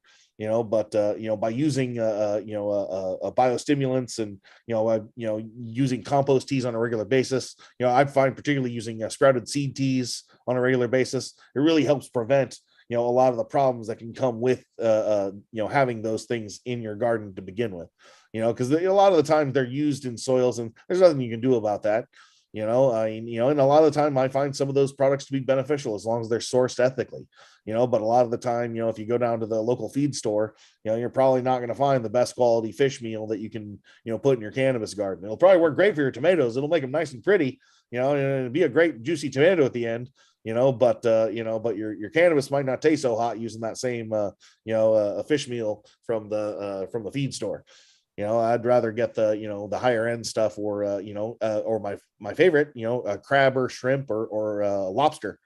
Those crustaceans. I find that the added benefit of the I never pronounce it right. right. Chitin. Yeah. The benefit from that is just amazing. And I found a couple of companies that make these the powders, where they take the shells and they grind them up to a really fine powder, either crab powder or shrimp powder, where it's a meal that's almost micronized. Yeah. Man, that stuff is just awesome.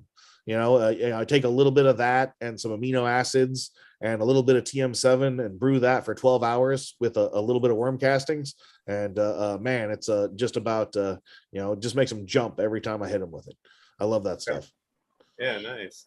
Yeah, the chitosan, I think, is the chitosan for a while. And yeah, I guess I'm not sure if that was the micronized shells. I never looked into too much of it, but the chitosan is like a result of the biological digestion of that chitin or whatever. Yeah, and it like triggers immune system response and all this really cool stuff. I've really been stoked with the response I've got. Like one of the things when I moved from the Central Valley and up north in Portland down to Eugene was all of a sudden I went from having just a couple problems here or there with some spider mites once or twice a year to holy shit, I got this powdery mildew problem because I got all this extra rain.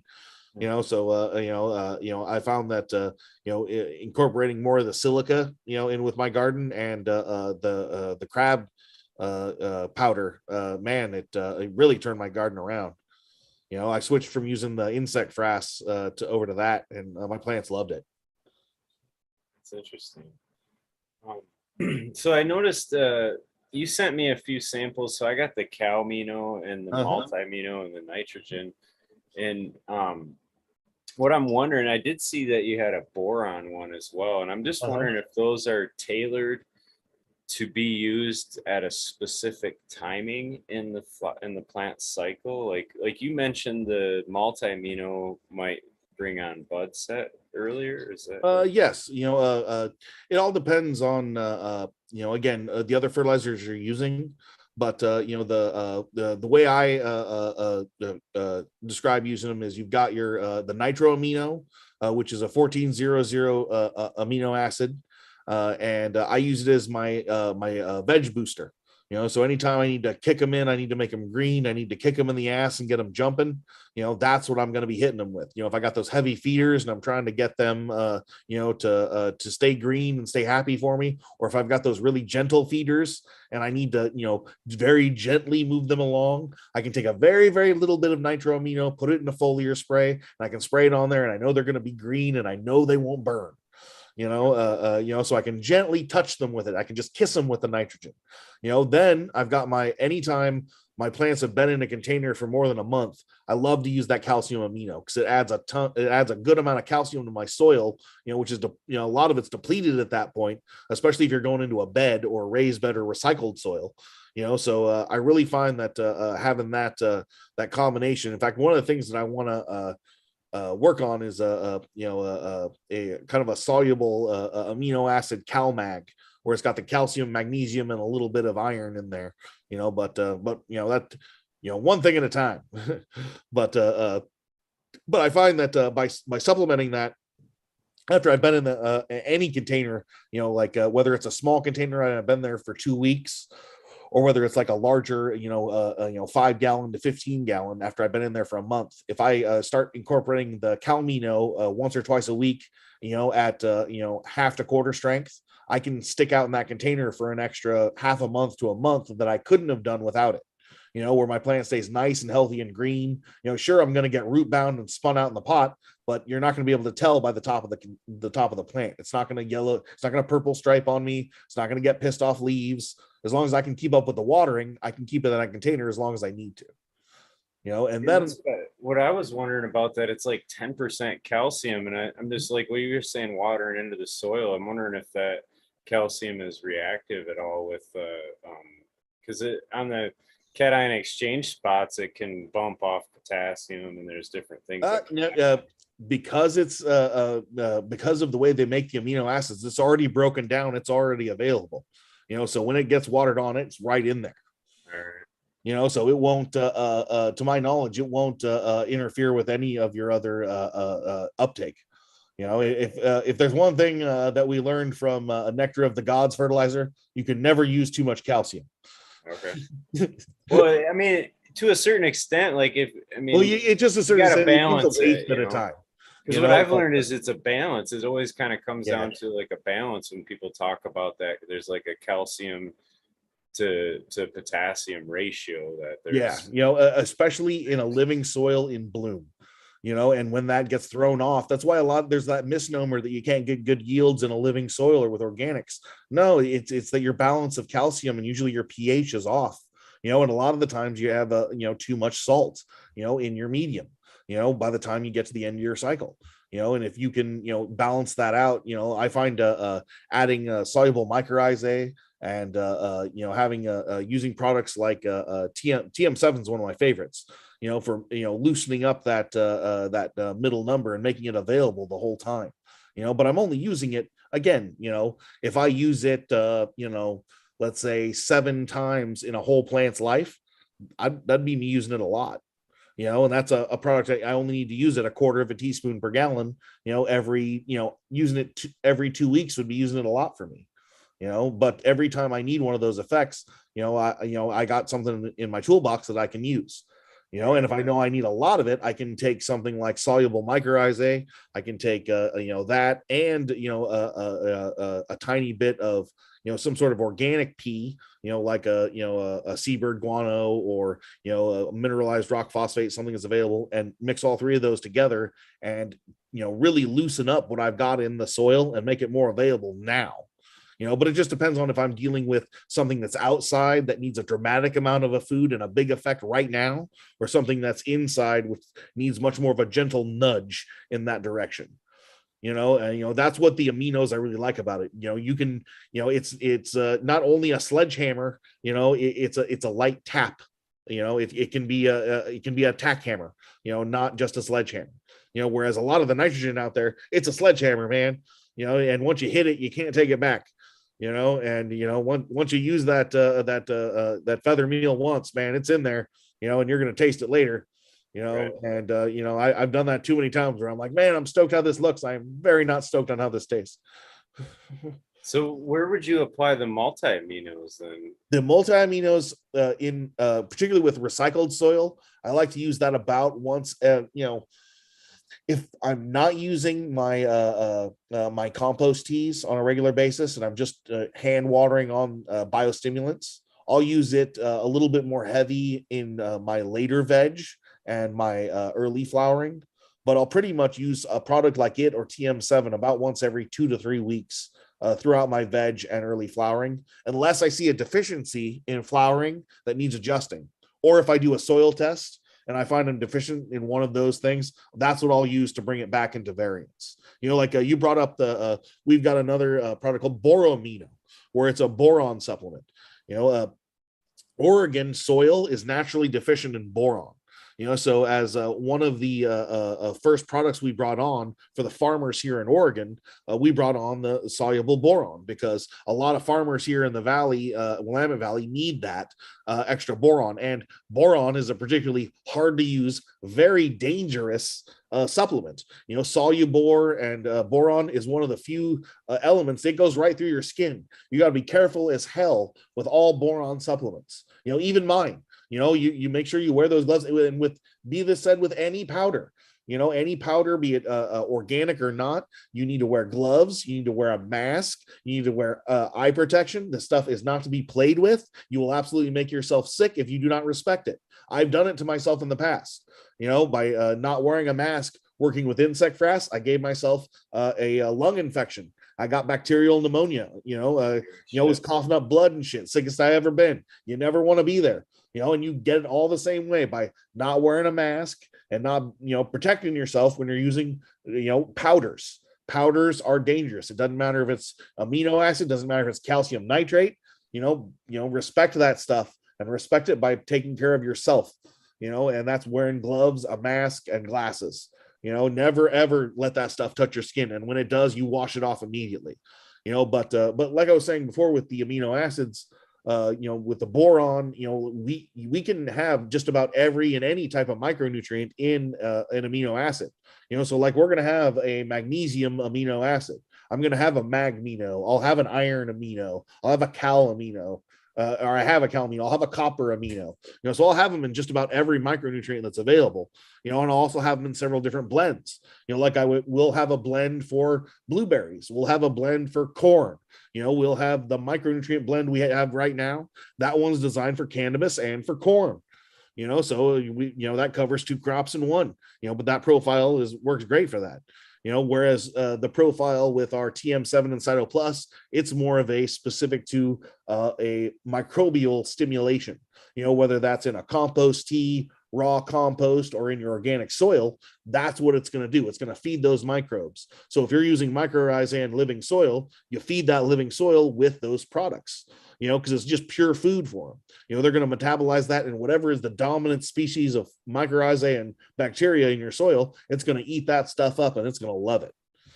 So you've already used your mycorrhizae. Now you're using the humic acid and the micronutrients to feed it with the seaweed throughout its life, and build it in the soil as you go along. It's not easy to get mycorrhizae to have an effect in a container. In a bed, that's a total different situation. You've got a much more dynamic availability to get that fungal growth going in your soil. Whereas in a container, you got these little lone soldiers. This one dries out faster than that one. It's very, very hard to, get a good, like no-till situation going in containers, if it's even possible at all. But that doesn't mean that living soil isn't awesome in containers. It absolutely is. And I absolutely, that's the way I like to do things, and I like to, reuse my soil as much as humanly possible. But it just depends on, how lazy versus, like I said, I'm spoiled. I got a guy who makes soil in my town, and I don't always feel like turning it, and I always feel like composting it, especially when I can go over and get it for $25 a bag, and just fill them up and just add water, little fulvic acid, little amino acid, call it good. It's tough, man, to reuse. And like the big, I guess the thing that kind of dawned on me with reusing is like, well, duh, we grow these big bushes out of this pot, what I'm saying? Like, and all these nutrients went into making every cell that was in that plant and the root, and then so it's kind of, it has been eye-opening for me. Like now I do soil testing every time. So like Oh yeah. 2 times around, I'm kind of taking a soil test. So it's like, it's been Yep. interesting to see the micronutrients disappear, like manganese, iron, copper. Those have been on every test almost, like those Absolutely. needed. And to the point now where I had been watering in like I've been watering in the sulfates at transplant, and then Mhm. if it's required at the next test, I'll kind of water it in. But Mhm. just an interesting side note: when I used the multi amino, that's one of the first ones I tried because I knew those were on my soil test Mhm. already as being low, and that's kind of what I was getting from what you were saying is if not everybody's going to need the boron amino, Mhm. right? You only need that if you're short in boron. So these Exactly. are kind of being tailored to filling in the gaps a little bit more Yeah. in certain things, right? Exactly. Okay. Like in a perfect world, instead of bioag coming out with, like, let's say a, cal mag that's all in one solution, in what I would like to do is I'd like to sell you a bag of calcium, magnesium, and iron, and have directions on the back on how you can blend it yourself, to get different types of cal mag. So you can have one that's higher in magnesium, less in calcium, higher in iron, less in calcium. It just depends on what that soil test tells you. That's why I love those little $35 soil tests you get online. I'm such a proponent of those things. I love them to death. I think every garden should have them. You check that soil at least once a cycle, man. It'll make a huge difference in your quality of your soil and your quality of your garden. Well, Just knowing it's what you yeah. got, I mean, it's what you need. mine. Like where with most people, I think they get in a routine of like, okay, every round I'm going to add this, this, and this, or a cup of that, and a half cup of this, and then it's just kind of gets routine to where you're adding that in. But like, yeah, the testing kind of like, yeah, you don't need any more of that. You know what I mean? Yeah, Like you don't yeah, need any more of that. So why keep adding it? Because you're good. exactly. So that's the part that you can't really see when you're trying to guess at some of that. And Oh yeah. like with the manganese too, one of the biggest things I noticed, and it's you do see the plants perk up in a response to it, but it's not one where you would be like able to look at a plant and go, "That's manganese deficient." You know what I'm Yeah, saying? dude. This is not a visual cue. Once No, you see it and you see the plant respond to it, it's almost like a inner glow, kind of is how I was looking at it. And it's interesting response to it, but yeah, it's really cool when you get those you get these real specific deficiencies in that living soil, and then you figure it out, and then you hit them with that right one, and then you come back and check them the next day, and they're just completely different than they were the day before. It's like, oh, it's like turning the lock on a door, and it just clicks, and you're like, oh, there it is. Now they're stoked, and I don't have to do a thing, and I know they're going to be fine for the rest of the month. I love that. Whereas with my hydro system is like, oh, flush it. Oh, problem, flush it. Go back to the fertilizer. Add this, add that. Okay, we're okay. Whew. Then check it tomorrow. Still sweating bullets. Still, biting fingernails. Because it all could go south tomorrow. well, and that's where like a lot of the living soil guys won't want to use whatever. They just want to do everything all natural, and I understand that.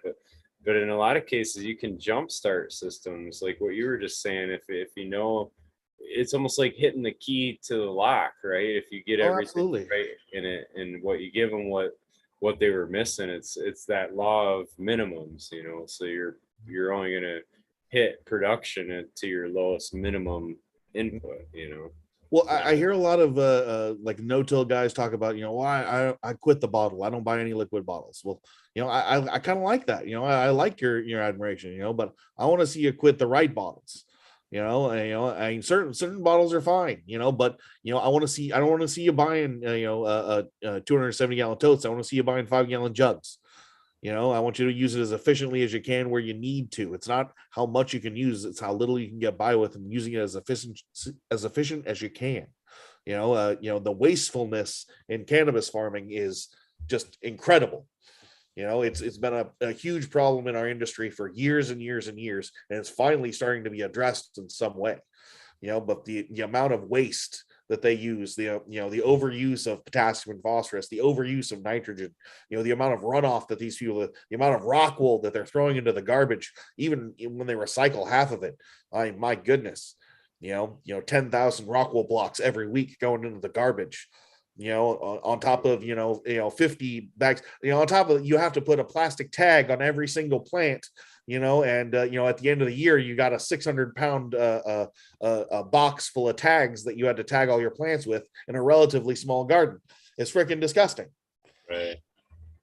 It's not the reason that we all got into this. When like I was having this conversation with a regulator. He was a guy who worked for the state in I think it was in Nevada, and he's one of the people that checks on gardens and stuff. And I think I was talking to him outside of MJ BizCon, and he's like, "Oh yeah, we have to keep all the regulations tight on all this cannabis thing." I was like, "Why? You don't do that with legal heroin." I was like, "What are you talking about?" I was like, that there's legal poppy. That's what they use to make morphine. Those guys are in, it's the same family in Turkey or whatever that's been doing it for 100 years. You think they got to tag every plant? You think some state in the United States has got a camera on them watching them grow their poppy? No, they're growing heroin for the medical industry. And they have less regulations than we do in the weed industry.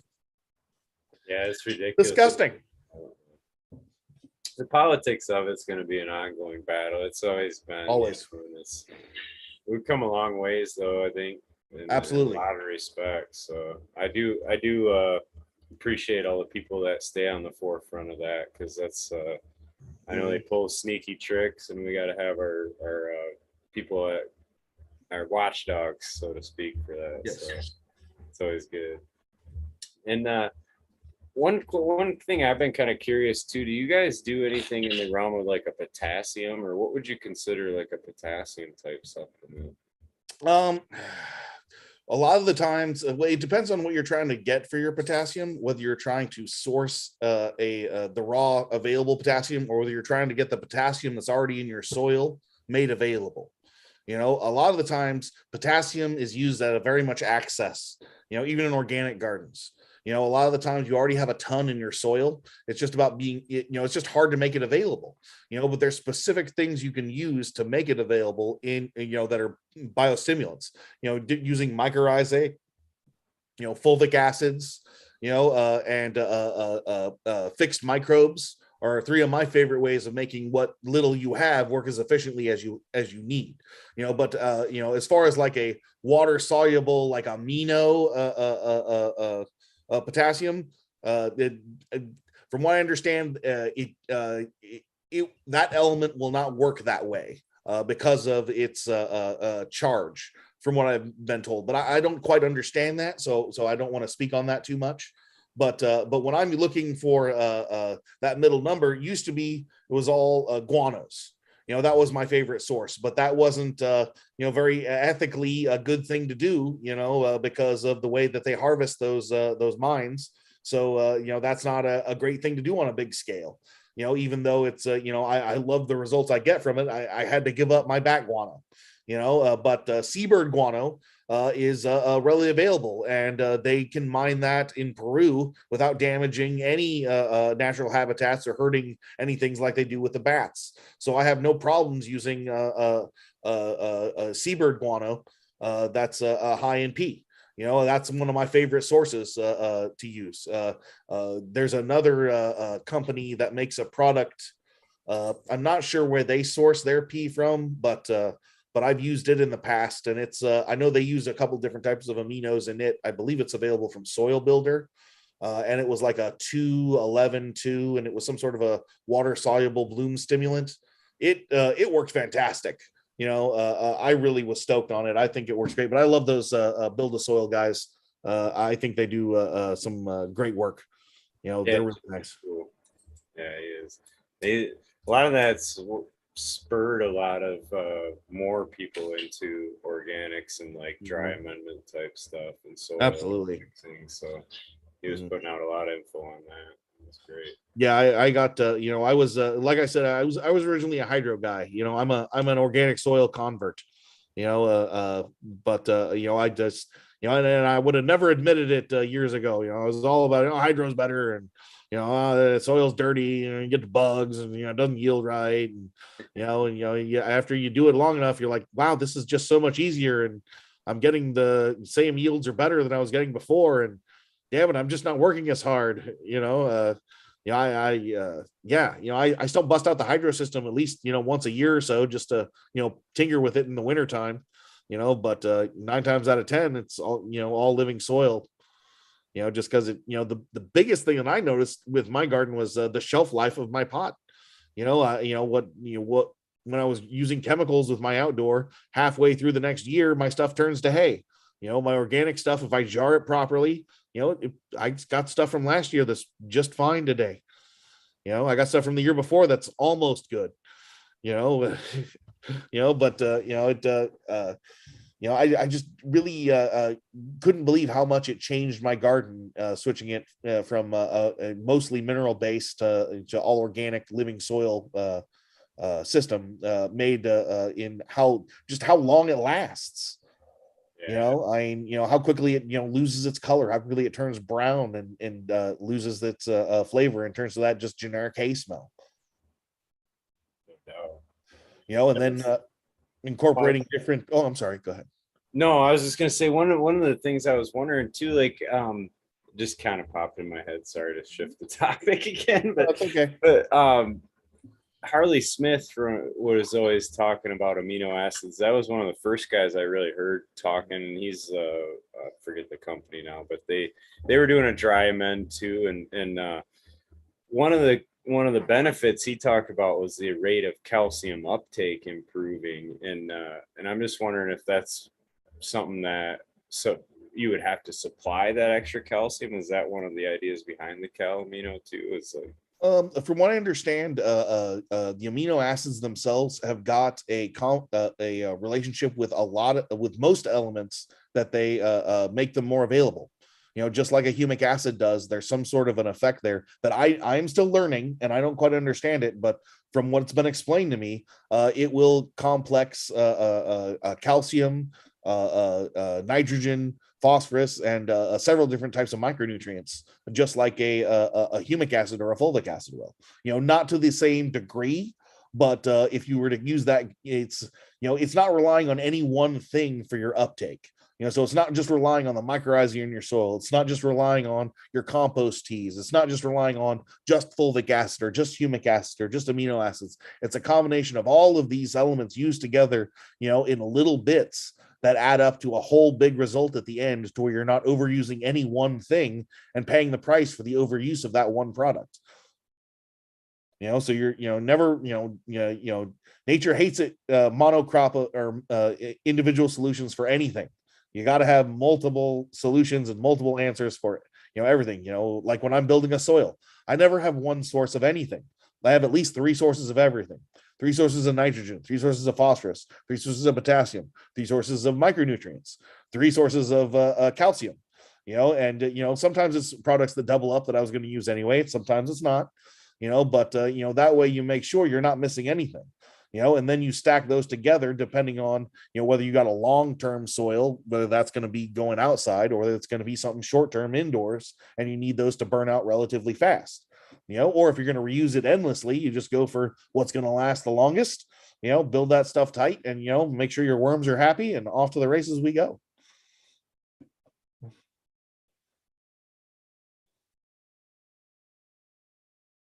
Oh, I think I lost your, Shit, I was on mute there. I had to do that at least once for the show, what I mean? No worries. Keep it going. Yeah, it's the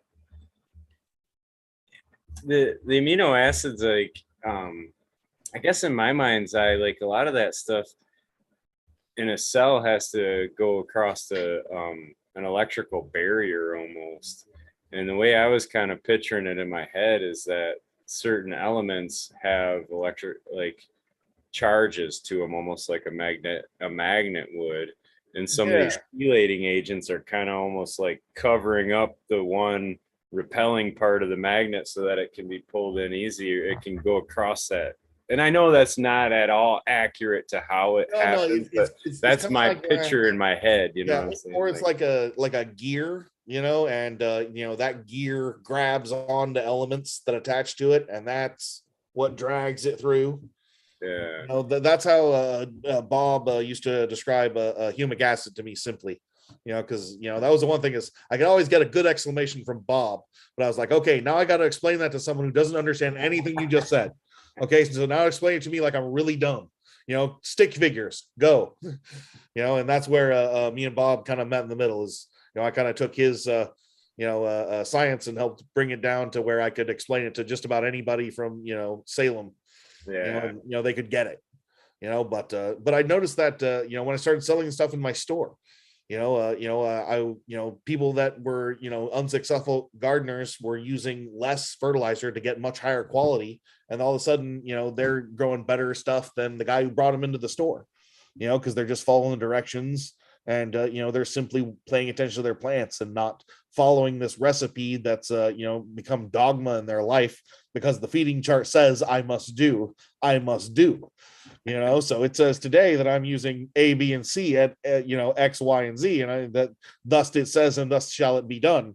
And that's not necessarily, sure, you can compartmentalize everything like that, and you can try to put all your plants in this one little box, but all you're going to get is that little box, and everything that comes out of it's going to be the same, or it's going to taste the same, it's going to look the same, and it's not going to be as good as it potentially could be.